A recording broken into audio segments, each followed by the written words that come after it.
when you think about talents, what comes to mind? What's the elements that come to mind when you think about talents? Well, talents have three things. You're good at them, you enjoy them, and you get good results from them. And a lot of people, if you think about the day, in your day, you might use your skills, but you might not be in your talents. You've ever worked for somebody who didn't have the talents of leadership? What's that like? Not fun, right? So title don't mean talents, doesn't mean talents. Just because they give me the title of I'm the leader of an organization does not mean I have the talent, no. But if I have the talent and I have the title, it's a very powerful combination. So to be thinking about your own talents, what makes you distinctive? And by the way, you don't have a ton of talents. Like Elton John, how many talents does Elton John have? But they're extremely valuable, right? So talents, we don't have a lot of them, and so we need to think about, so what are your talents, what are your core skills? Values. We think about the best boss you've ever worked for, and their values and your values. You know, and this is a framework, by the way, of exploring the fit of your position currently. It's also a way of helping yourself as you think about how to market yourself. Passions. Who here is interested in a 600% return on your time? You are? Okay. Okay. So Martin, there is a research done by Spencer Stuart on the largest executive search firms. It's a great book. I don't get anything for it. It's called The 5 Patterns of an Extraordinary Career. You can get it from the library, you can buy it, whatever it is. But one of the things is they looked at executives who had extraordinary careers and executives that had average careers. Now, do you think it was because they went to Harvard? You're right. It had nothing to do with what they were at school. Do you think it was their grade point average? Nothing to do with the grade point. Do you think it was what societies they were part of? No, absolutely nothing to do with any of those things. What I like about the book is because it's research-based. Okay? It's well written, it's usable, but it's also research-based. And one of the 5 patterns was that you're 600% more likely, or 6 times more likely to be successful in your career if you're both passionate about it and talented. Can you think of somebody you know that's both passionate and talented? What's their career look like? So one of the things you have to be thinking about is, for you having an illness, it takes a lot more energy to do your work, doesn't it? Would you agree? Yeah. There's a huge amount of commitment required for you to be involved in your profession. Again, more than it does for me on my health.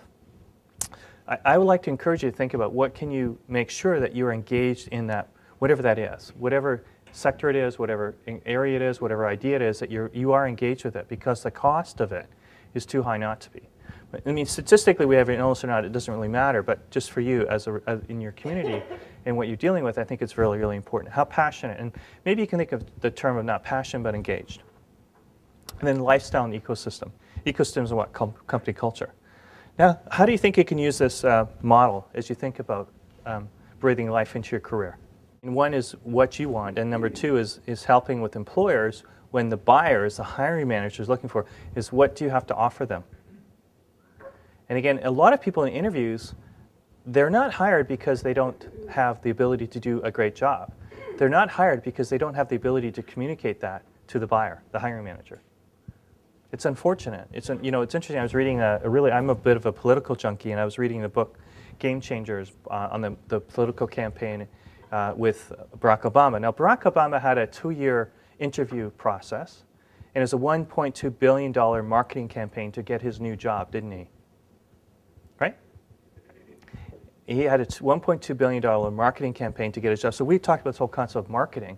Do you think if Barack Obama was as talented, articulate, as bright as he was, that he would have been hired without his marketing campaign? No. Absolutely not. His marketing campaign, in fact, if you look at him on paper comparatively to John McCain, just comparatively, he probably shouldn't have gotten the position in some ways, comparatively. Just experience and, and it's not a political statement, it's just a reality, right? But he did a heck of a job in marketing himself, and he also did a heck of a job, and it was interesting reading about in their debates, how they spent a lot of time coaching Barack Obama how to debate properly. Why? He's a great speaker. Now, he became a great speaker, and he got to become a better speaker. And he was coached all the way through on, they got feedback. Let's look at your speech here, and they give him feedback. Do this differently, do that differently. Why? Because that was really key. So when you think about interviewing, I think one of the things, and it's something we do, and so I do have a self-interest when I say it, but however it's done is get some coaching on the interview. Because so many people go into a situation where they are the best candidate, but they don't know how to articulate that or don't have a message that really resonates with that audience. It's very, very important because, especially in a very competitive marketplace, as Barack Obama has shown. The other thing to be thinking about in this whole idea is breathing life into your career is these guys. Is the idea of avatar your brand. Avatar your brand. What do I mean by that? You have a story.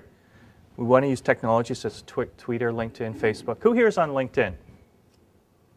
And there's all kinds of tools out there, but thinking about LinkedIn and Twitter and Facebook and those types of things, thinking about how to use these things. And I'm talking about moving from a resume, which is two-dimensional, to your resume plus all these other elements, which makes your brand three-dimensional.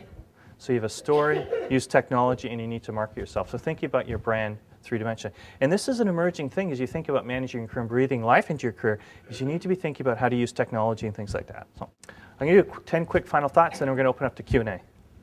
All right, so essentially talking about, so be open to risk, to take risk, embrace smart change. Facts and feelings both matter. How you feel about things, but what the facts behind are really key.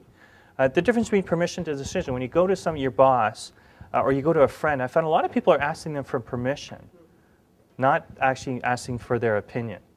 So be careful about this whole concept of permission versus decision. Are you asking somebody because you want their permission, or are you asking them because you really do want their input into that? Know what you have control over and what you don't, and you've all learned that a lot, I would assume. Know what you know and know what you don't know. I think that's really key. If I think about the people I've watched that do really, really well in managing their career and their life, they know what they know and they know what they don't know. It's never too late, it's never too soon. I think it's a really key principle. Ask for help. I think we live in a society that is becoming more, as we're becoming more connected, we're becoming more alone. It's interesting, as we're becoming more connected, we're becoming alone. And so this whole concept of community. Packaging matters, we've talked about that. You do have choice. The last thing above all is trust yourself. If you look at research around your gut, how often has your gut been wrong? Very, very rarely. It's how often have you not listened to your gut and been wrong? Lots. So trust yourself. Above all, when you're heading an interview, when you're making choices, when you're feeling like you're going to do this, when you're trying to persuade your boss on these types of things, trust yourself.